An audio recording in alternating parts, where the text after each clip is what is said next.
Electoral bond को लेकर बीते साल 2024 में खूब घमासान मचा था और राजनीतिक पार्टियों को गुप्त तरीके से चंदा देने का अधिकार देने वाली इस योजना को विपक्षी दलों ने मोदी सरकार पर खूब निशाना बनाया और वार भी किया।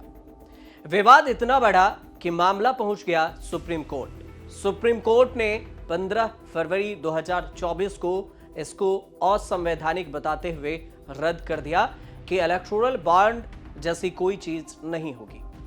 अब इसे लेकर एक रिपोर्ट में दिलचस्प आंकड़े सामने आए हैं और इस आंकड़ों के मुताबिक बीजेपी, कांग्रेस जैसी बड़ी पार्टियों के अलावे जो क्षेत्रीय पार्टियां हैं उन्हें भी इस योजना के जरिए बड़ी रकम मिली है। आप कह सकते हैं कि दान पुण्य खूब बहा और खूब दान पुण्य में पैसे भी बहे। क्षेत्रीय जो दल हैं उनमें 2023 और 24 के बीच पैसा इकट्ठा किया था और उनका एक बड़ा हिस्सा चुनावी बॉन्ड के जरिए ही आया था। इस लिस्ट में ममता बनर्जी की पार्टी टीएमसी और फिर केसीआर की जो पार्टी है बीआरएस जैसे पार्टियां सबसे आगे रही इस रेस में। 15 फरवरी 2024 तक के जो डेटा आए हैं वो अब सामने आए हैं निकलकर एक साल बाद करीब किस पार्टी को कितना चंदा मिला। तो टीएमसी को 612.4 करोड़ रुपए, बीआरएस को 495.5 करोड़, बीजेडी को 245.5 करोड़, टीडीपी को 174.1 करोड़, वाईएसआरसी को 121.5 करोड़, डीएमके को 60 करोड़ रुपए और जेएमएम को 11.5 करोड़ रुपए, SDF Sikkim democratic front party को 5.5 करोड़ रुपए डोनेशन मिला और आम आदमी पार्टी को 10.1 करोड़ रुपए डोनेशन मिले। पिछले वित्त वर्ष में आम आदमी पार्टी की आय का 44% हिस्सा पोल बॉन्ड के जरिए ही आया था। 4 नेशनल पार्टियों में से जिनकी 2023 और 2024 की जो वार्षिक ऑडिट रिपोर्ट है उसमें चुनाव आयोग की जो वेबसाइट पर मौजूद है उसमें सिर्फ आम आदमी पार्टी ने चुनावी बॉन्ड के जरिए योगदान का ऐलान किया। हालांकि यह भी देखा जाए तो आम आदमी पार्टी की 2023 और 2024 की रिपोर्ट में चुनावी ट्रस्टों से किसी भी डोनेशन की घोषणा नहीं की गई। इसलिए यह मान लेना सुरक्षित हो सकता है कि बॉन्ड ट्रस्ट से दान के तहत ही दिखाए गए पूरे 10.1 करोड़ रुपए बॉन्ड से आए। यह आम आदमी पार्टी के लिए 2023 और 24 में घोषित कुल आय का 44% ज्यादा है। अब टीएमसी के कुल आय का 95% हिस्सा बॉन्ड से आया हुआ है। कुल आय का कितना फीसदी किस पार्टी को आया ये भी समझिए। टीएमसी को 95% कुल आय का और जबकि बीआरएस के लिए यह 72% कुल आय का, बीजेडी के लिए 82% 82% कुल आय और टीडीपी के लिए 61% 61%, वाईएसआरसीपी के लिए 64% और डीएमके के लिए 33%, जेएमएम के लिए 73%।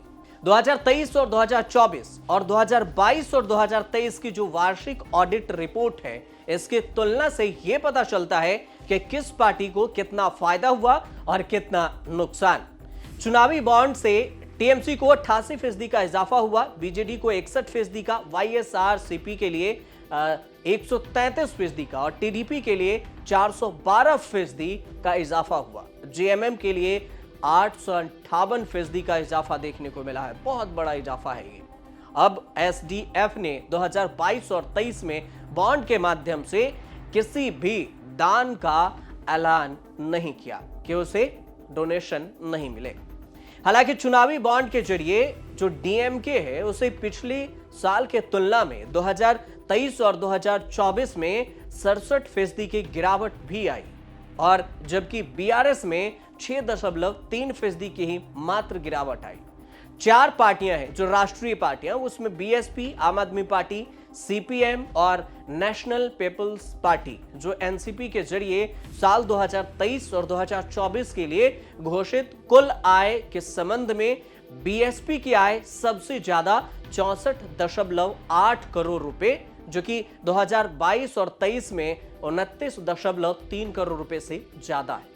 अब इसके बाद आम आदमी पार्टी की आय 22.7 करोड़ रुपए जो कि 85.2 करोड़ रुपए से कम है। एनसीपी की आय 22.4 करोड़ रुपए, 7.6 करोड़ रुपए से कम, और सीपीएम की आय 16.8 लाख रुपए, जो 14.2 लाख से अधिक। पिछले वित्त वर्ष के लिए बीएसपी के जरिए घोषित कुल खर्च 43.2 करोड़ रुपए है, और आम आदमी पार्टी को 34.1 करोड़ रुपए, और एनसीपी को 1.1 करोड़ रुपए, और सीपीएम को 12.7 लाख रुपए का खर्च हुआ। यह पार्टी की तरफ से ब्यौरा दिया गया कि इतने रुपए हमने खर्च किए थे। इसके अलावा समाजवादी पार्टी ने 26.1 करोड़ रुपए और फिर 32.9 करोड़ रुपए से ये कम है उनका जो डेटा दिया गया। सीपीआई ने 19.5 करोड़ रुपए, 15.5 करोड़ से ज्यादा है।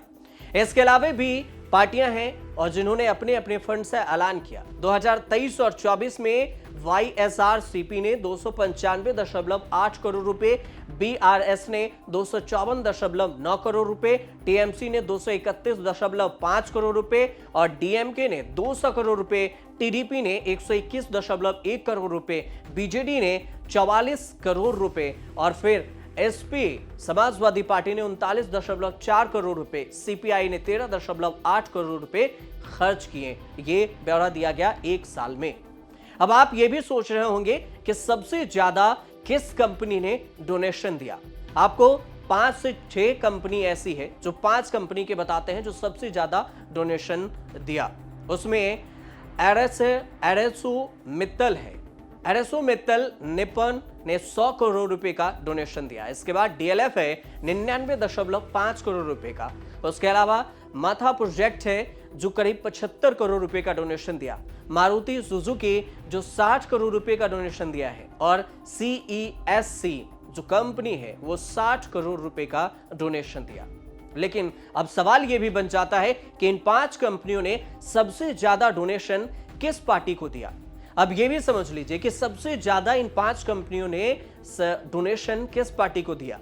बीजेपी को, जो सबसे नंबर 1। इन कंपनियों में जो 5 कंपनी है वो 723.8 करोड़ रुपए बीजेपी को डोनेशन दिए।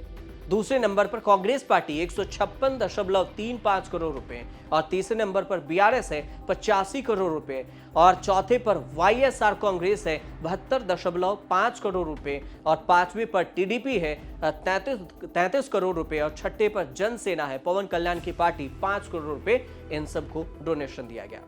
निर्वाचन आयोग में जो जानकारी दी गई है उसके मुताबिक लगातार चुनाव हारने वाली पार्टी भी है जिसे खूब डोनेशन मिला। उसमें बीएसपी भी पिछले साल देखें तो आर्थिक सत्र में खूब चंदा बटोरी थी।